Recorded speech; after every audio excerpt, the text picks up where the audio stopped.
¿Podrían los Estados Unidos resistir una invasión a su territorio? Esa pregunta ha estado quemando un agujero en los cerebros de los estadounidenses desde antes de que comenzara la Guerra Fría en 1945, y continúa haciéndolo incluso hoy. El ejército de los Estados Unidos es actualmente uno de los ejércitos mejor equipados y avanzados en la Tierra. Pero, ¿serían capaces de defender al país de un asalto altamente sofisticado y total? En 2022, los Estados Unidos invirtieron aproximadamente $877 mil millones en defensa, por lo que se espera que esos impuestos se usen de manera provechosa. Entonces, ¿cómo sería una posible invasión a territorio estadounidense? ¿Qué factores afectarían el resultado y cuál sería la respuesta de Estados Unidos? Primero, ¿Estados Unidos ha sido alguna vez realmente invadido? Veamos algunos ejemplos y veamos cuáles fueron los resultados. Después de defender con éxito a los británicos durante la Revolución Americana, los Estados Unidos a principios de 1800 estaban navegando. Todo iba en la dirección correcta, y el país estaba creciendo tanto físicamente como en un sentido de espíritu nacional. Se necesita algo de audacia para llevar a cabo el trato del siglo en la compra de Luisiana. 530 millones de acres por $15 millones, que son alrededor de $358 millones hoy en día, y sigue siendo un trato absurdo. Hoy en día existen ranchos a la venta en Montana por la mitad de eso, por lo que $358 millones por medio continente es una locura. No obstante, los recién creados Estados Unidos de América creían que vivían en un periodo bastante bueno, tras derrotar a los británicos y seguir asentándose en el panorama mundial. Sin embargo, los británicos tenían otras intenciones. Atacaron barcos comerciales estadounidenses y obligaron a los marineros estadounidenses capturados a servir en la Marina Real.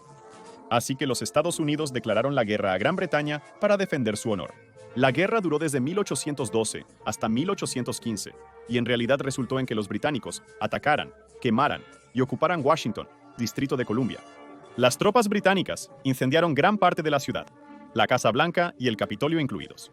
El presidente James Madison y su gobierno ya habían sido evacuados, pero esta derrota aún trajo gran vergüenza a la joven nación. Fue la única ocasión en la historia estadounidense donde un ejército foráneo ocupó la capital del país. Finalmente se negoció la paz y nadie realmente ganó la guerra. Pero los estadounidenses tendrían la última risa cuando Andrew Jackson y su fuerza de agricultores de montaña, piratas, pioneros, exesclavos y rufianes en general, derrotaron a una fuerza británica experimentada, dura y numéricamente superior en unos 30 minutos en la batalla de Nueva Orleans. La siguiente invasión a Estados Unidos sucedió en la Guerra México-Estados Unidos. La guerra se desencadenó cuando las fuerzas mexicanas atacaron a los soldados estadounidenses que patrullaban el Río Grande. Las fuerzas mexicanas invadieron Brownsville, Texas, argumentando la recuperación de un territorio que consideraban legítimamente mexicano. El incidente de Thornton llevó al presidente Polk a declararle la guerra a México. Aunque esta invasión fue increíblemente breve, la guerra que surgió de ella vio a las tropas estadounidenses conquistar la Ciudad de México y tomar control de partes de California, Texas, Nuevo México, Utah, Nevada, Arizona y partes de Colorado, Oklahoma, Kansas y Wyoming como resultado.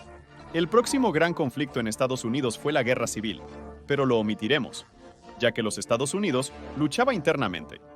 La próxima amenaza de invasión extranjera a Estados Unidos vino nuevamente desde su frontera sur con México. En 1915, mientras la guerra devastaba Europa, Estados Unidos miraba desde lejos y México atravesaba su revolución. El gobierno mexicano bajo Venustiano Carranza había estado apoyando secretamente incursiones de bandidos a través de la frontera sur de los Estados Unidos que eran violentas y caóticas. El presidente Woodrow Wilson apoyó a Carranza y su gobierno como una forma de hacer que las incursiones se detuvieran, pero sin que él lo supiera, Carranza era el que apoyaba las incursiones en primer lugar. Por lo tanto, conforme las cosas se complicaban y Estados Unidos se involucraba más al sur de la frontera, Pancho Villa tomó la iniciativa. Villa estaba indignado por el apoyo de los Estados Unidos a Carranza y decidió lanzar sus propias incursiones. Estas incursiones terminaron con un ataque a Columbus, Nuevo México en 1916.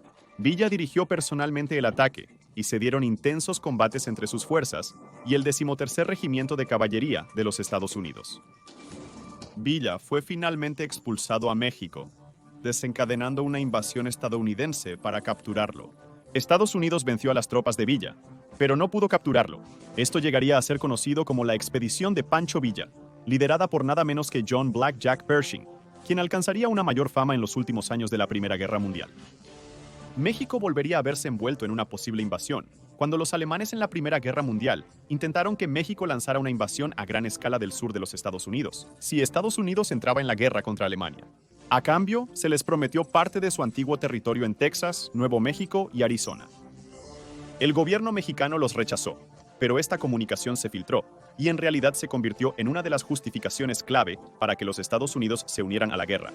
Estos ejemplos han sido en su mayoría sucesos aislados, no invasiones masivas para tomar control de Estados Unidos, aunque algunos podrían decir que los británicos estuvieron cerca. Durante la Segunda Guerra Mundial, el mundo estaba en conflicto nuevamente, y Estados Unidos trató de evitar la participación directa. Todo eso cambió el 7 de diciembre, 1941, cuando las fuerzas marítimas y aéreas del Imperio japonés lanzaron un ataque sorpresa a Pearl Harbor, Hawái, así como ataques coordinados a otras fuerzas estadounidenses en el Pacífico justo después. Por devastador que fuera este ataque, no constituyó una invasión, ya que las fuerzas japonesas no buscaban conquistar Hawái, solo infligir tanto daño a las fuerzas estadounidenses como pudieran. Sin embargo, este ataque fue el más coordinado, sofisticado y letal en suelo estadounidense hasta la fecha, y sirvió como trampolín para que los Estados Unidos se unieran a la Segunda Guerra Mundial. Sin embargo, los japoneses no se detuvieron allí, y de hecho invadieron las islas aleutianas de Attu y Kiska. A pesar de no ser un estado, Alaska era un territorio de Estados Unidos. Por lo tanto, era una invasión.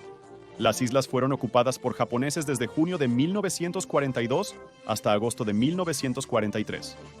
Fue la primera vez desde la guerra de 1812 que un ejército extranjero había invadido realmente el suelo estadounidense, y el público estadounidense estaba furioso. Existía un temor intenso a que los japoneses invadieran anfibiamente la costa oeste de Estados Unidos, especialmente en California. Estos temores eran en su mayoría infundados, pues los japoneses carecían de la mano de obra y recursos necesarios. Por lo tanto, militares de Estados Unidos y Canadá atacaron las islas para recuperarlas. El único combate real ocurrió en Attu, ya que los japoneses habían retirado secretamente sus fuerzas de Kiska antes del ataque aliado. Attu fue un asunto sangriento, ya que los soldados japoneses y aliados lucharon por cada centímetro de terreno en un clima horrendo. Con sus espaldas al mar, el comandante japonés Yasuyo Yamasaki ordenó una carga banzai con todos sus hombres restantes. La carga tomó por sorpresa a los aliados y rompió hasta sus unidades de retaguardia. Los estadounidenses y canadienses se recuperaron, y a través de un brutal combate cuerpo a cuerpo, mataron a todos menos a 28 de los soldados japoneses en la isla. Con los aliados recuperando las islas aleutianas, comenzaron a aumentar la presión sobre el imperio japonés, y todos sabemos cómo terminó eso. En el otro lado del mapa, y aliada con los japoneses, tienes a la Alemania nazi, cuyas insaciables conquistas de Europa aterrorizaron al mundo entero. El público de Estados Unidos creía que Hitler, tras conquistar el viejo mundo, apuntaría al nuevo mundo. Hitler no consideraba a los estadounidenses un enemigo fuerte. Afirmaba que carecían de verdadera fuerza de lucha por falta de pureza racial. Estoy seguro de que vivió para arrepentirse de eso, cuando los aviadores de Tuskegee comenzaron a derribar su aclamada Luftwaffe en masa. Aunque Hitler puede no haber visto a los estadounidenses como una amenaza, aún deseaba conquistar gran parte del mundo. Sin embargo, sus ambiciones eran meramente teóricas, ya que nunca se concretaron planes para invadir América. El alto mando alemán admitió que una invasión de tal magnitud superaba sus habilidades y recursos actuales. Tras la Segunda Guerra Mundial y en la Guerra Fría, numerosos estadounidenses temían una posible invasión soviética a Estados Unidos. Afortunadamente, nunca se materializó nada. Eso nos ubica en el presente, donde el mundo enfrenta nuevamente un peligro. El este y el oeste siguen en desacuerdo, con armas siempre listas.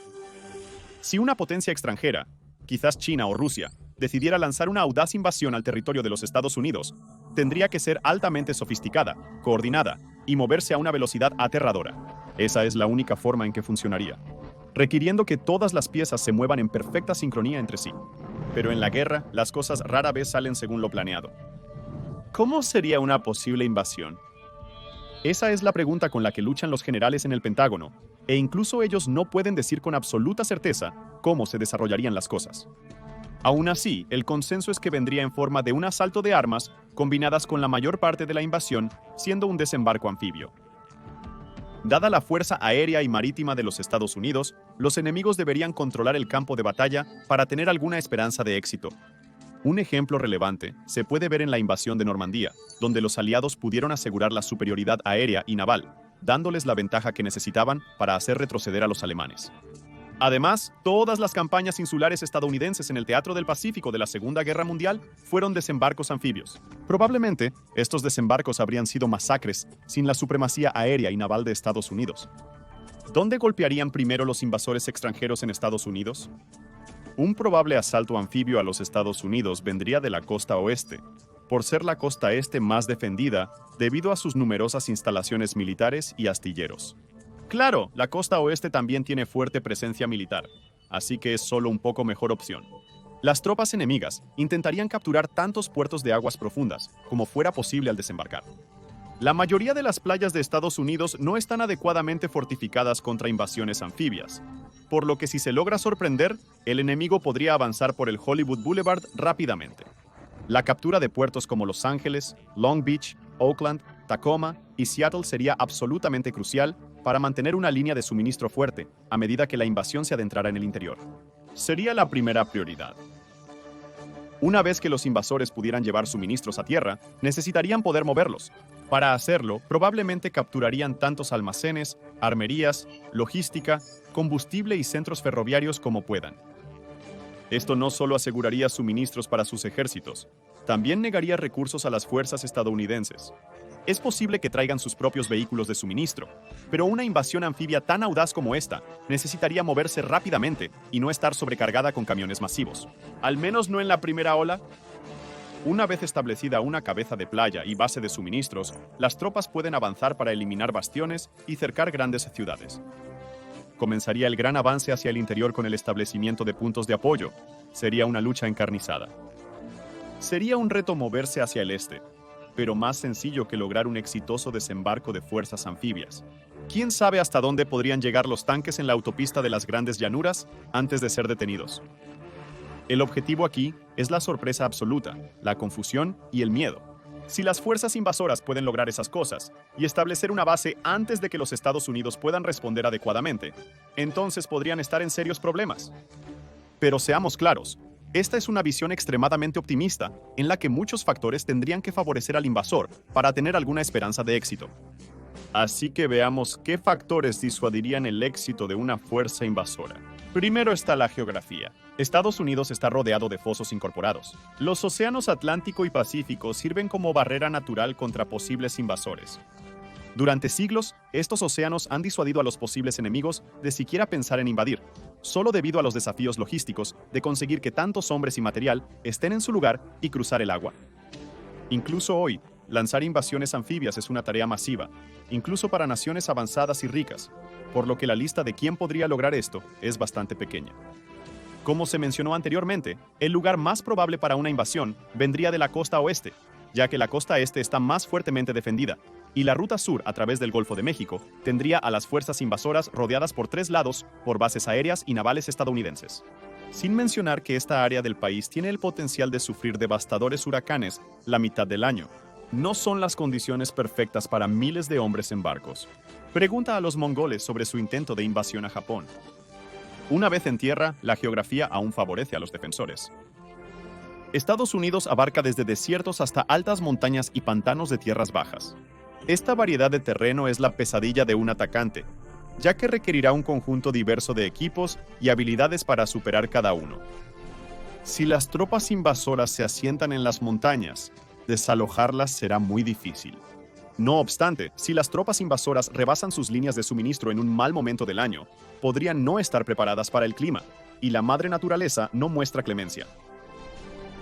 El arte de la guerra es extremadamente diferente de luchar en el clima alpino de las rocosas o en el calor húmedo y opresivo del sur.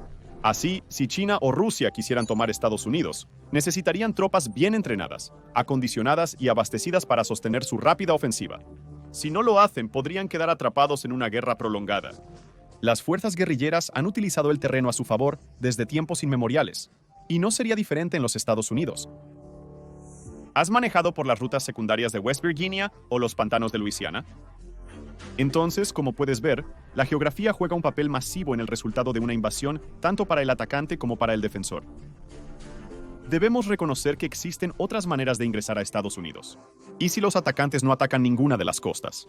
Si Canadá o México permiten que las fuerzas invasoras usen su frontera con Estados Unidos, podría causar grandes problemas. Puede parecer extravagante, pero han sucedido cosas más extrañas. México o Canadá podrían ser forzados o sobornados para hacer esto, pero probablemente terminaría mal. Aunque una invasión terrestre es mucho más simple y rápida que una anfibia, el suministro seguiría siendo un problema. Los puertos de suministro en Canadá o México serían los primeros objetivos del poder aéreo de Estados Unidos, y están al alcance de ataque. Entonces, de nuevo, el problema principal es la capacidad de sostener el abastecimiento de la invasión. Si el primer shock y asombro no derribaron la superioridad aérea de Estados Unidos, las fuerzas invasoras deberían resguardar sus suministros. La frontera entre Estados Unidos y Canadá cuenta con pocos cruces adecuados para vehículos militares, lo que generaría una invasión dispersa o congestionada. Buscando la autopista de la muerte, verás el trato de Estados Unidos hacia las columnas de vehículos militares agrupados. La frontera, aunque tiene seguridad baja, sigue siendo supervisada y patrullada por las fuerzas del orden de Estados Unidos.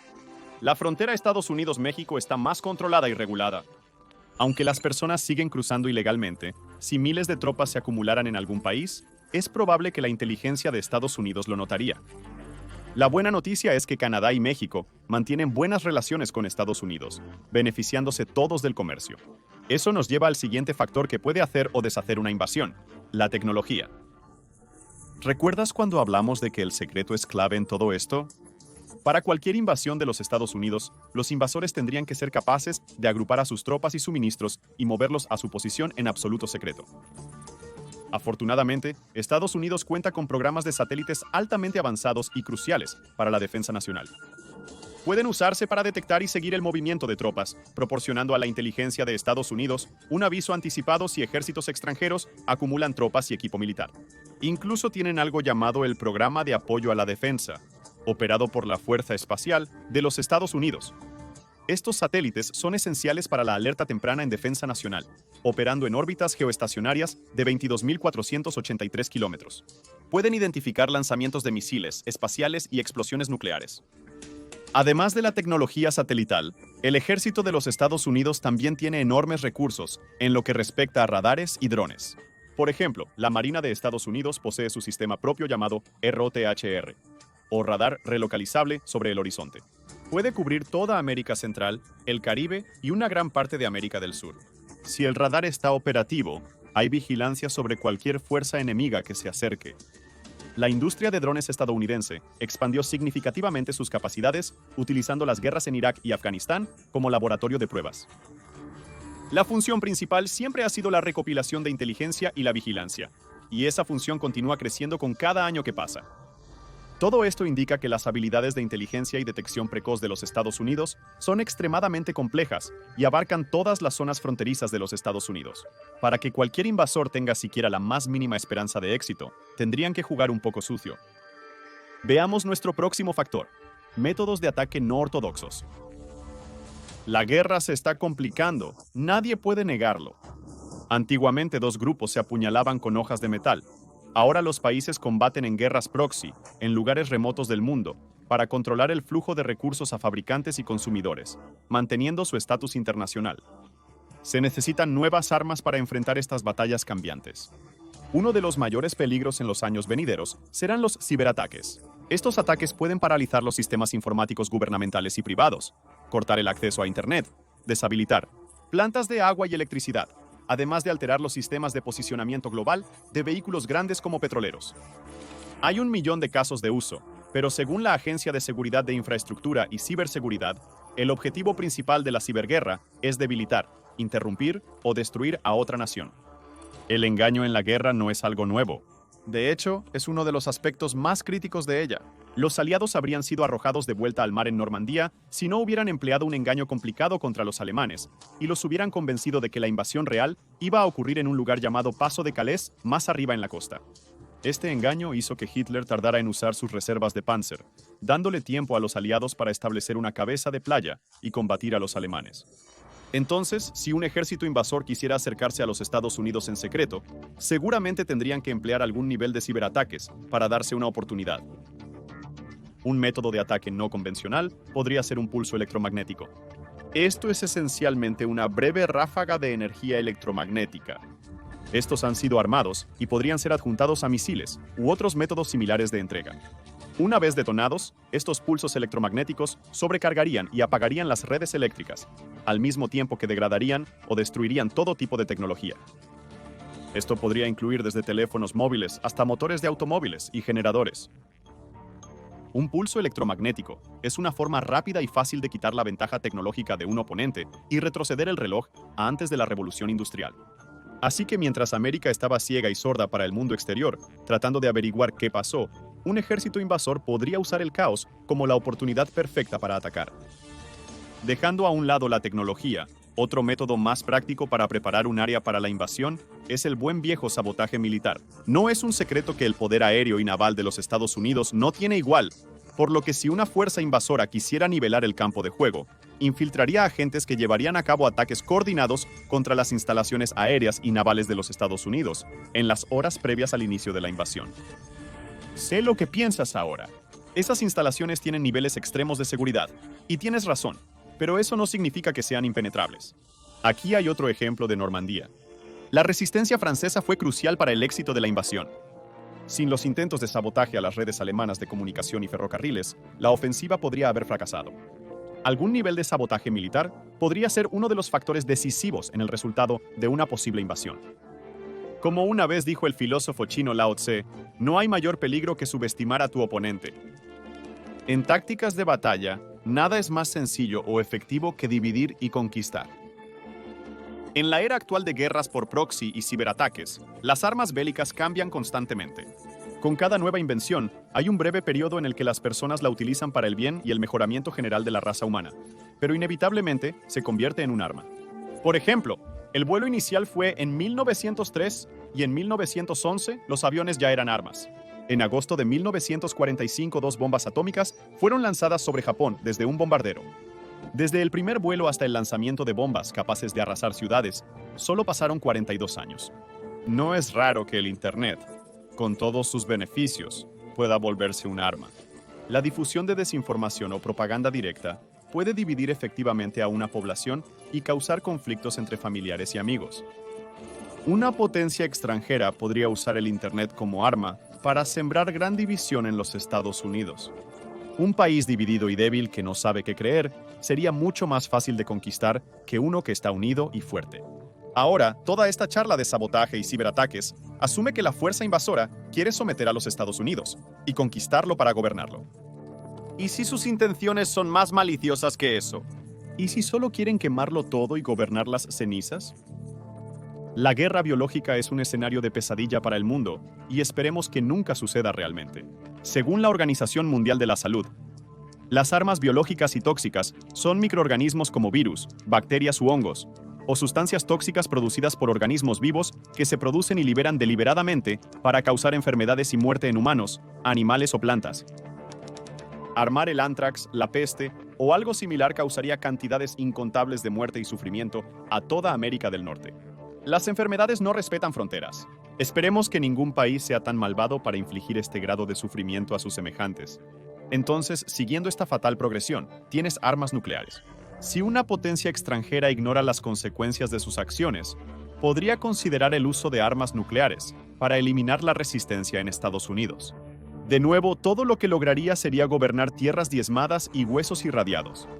No exactamente ideal, pero si alguien quisiera hacerle a los Estados Unidos lo que los romanos hicieron a Cartago, esta sería la forma más eficiente con la tecnología de hoy.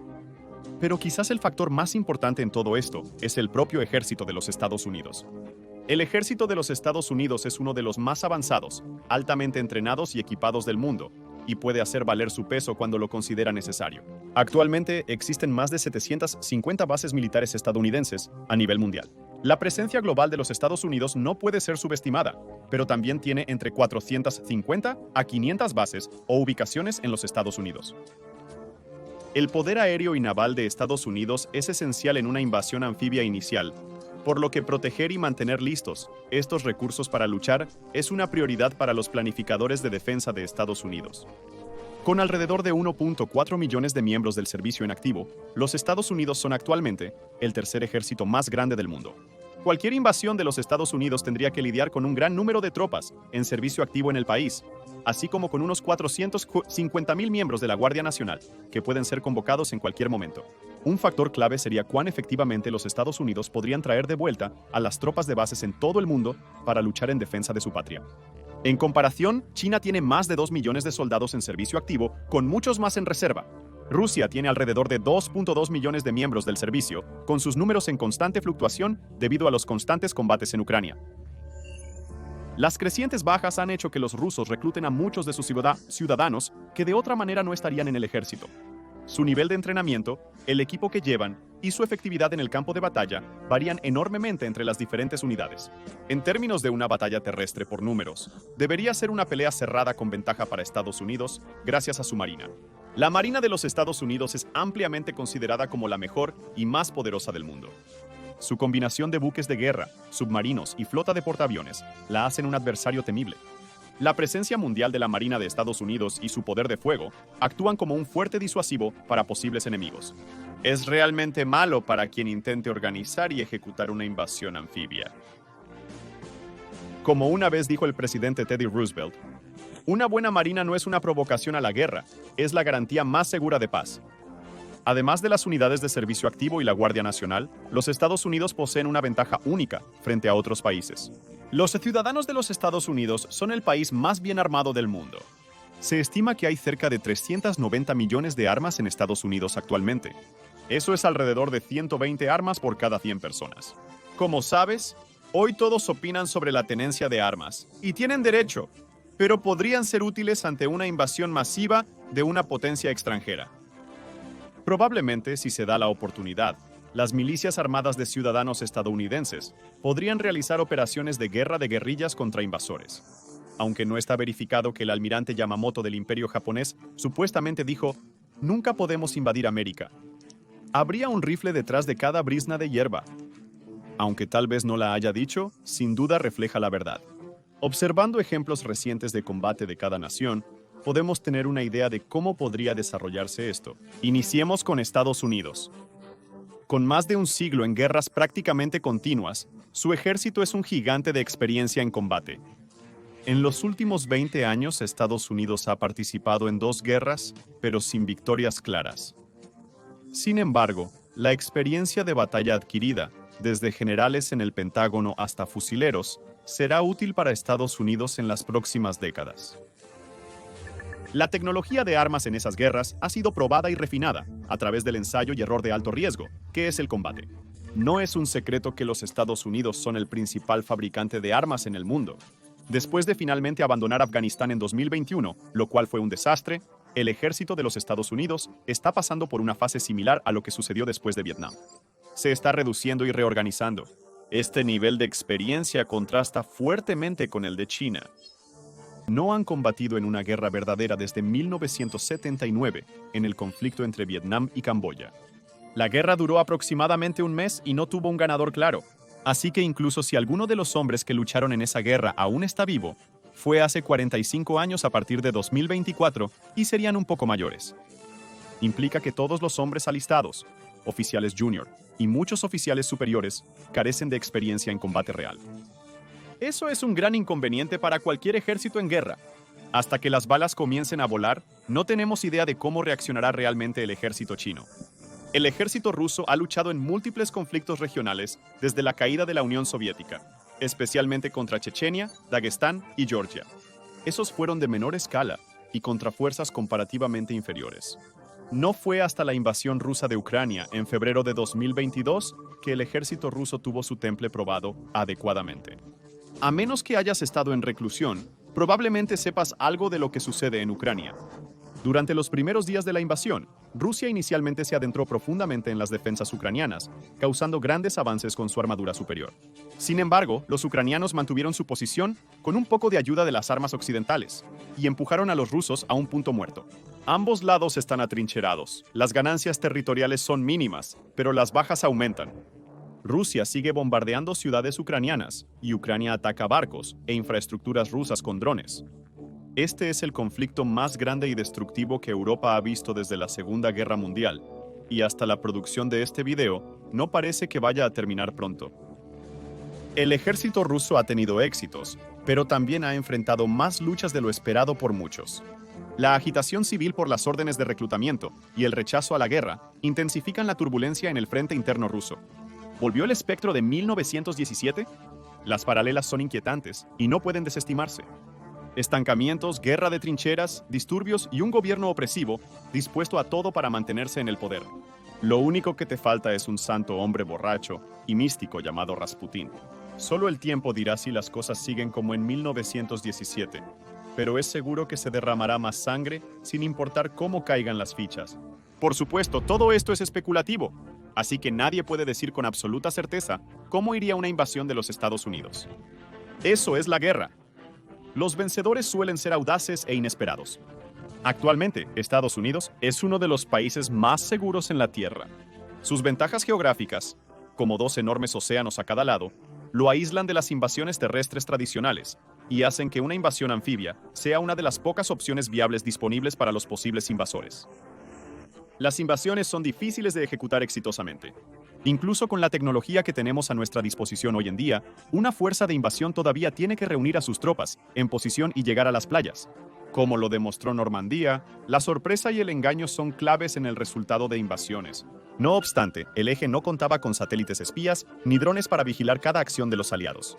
El papel que juega la tecnología en la guerra hoy en día no puede ser subestimado, y está creciendo a un ritmo sin precedentes. Para que un invasor tenga una oportunidad, tendrían que interrumpir o deshabilitar las capacidades de inteligencia y tecnológicas de los Estados Unidos antes de que lleguen a las playas. Si no logran mantener a los Estados Unidos en la oscuridad, tendrán dificultades para contrarrestar su poder aéreo y naval. Dicho esto, tienen algunas opciones para suavizar las zonas de desembarco y el país más allá. Algunas son más maliciosas que otras. Los ciberataques y pulso electromagnético pueden deshabilitar la tecnología rápidamente, generando caos y confusión masivos. Tal movimiento sin duda daría a los atacantes una ventaja clara en reconocimiento, comunicaciones y sistemas de armas de alta tecnología. Si toman otro camino, como el uso de guerra biológica, subversión social o incluso armas nucleares, las cosas pueden ponerse realmente feas, muy rápido. Nada une a las personas más rápido que una crisis. Sin embargo, la aparición de un enemigo común aterrador podría ser suficiente para que los estadounidenses dejen de lado sus diferencias y tomen las armas juntos para defender a sus familias y hogares. Es esta unidad la que permitirá a América prosperar frente al conflicto. Y esto quizás revela quién es más probable que pueda destruir Estados Unidos. Estados Unidos mismo. Esta cita de Abraham Lincoln tiene la misma profunda importancia hoy, como cuando se dijo por primera vez: ¿deberíamos esperar que algún gigante militar transatlántico cruce el océano y nos aplaste de un golpe? Nunca.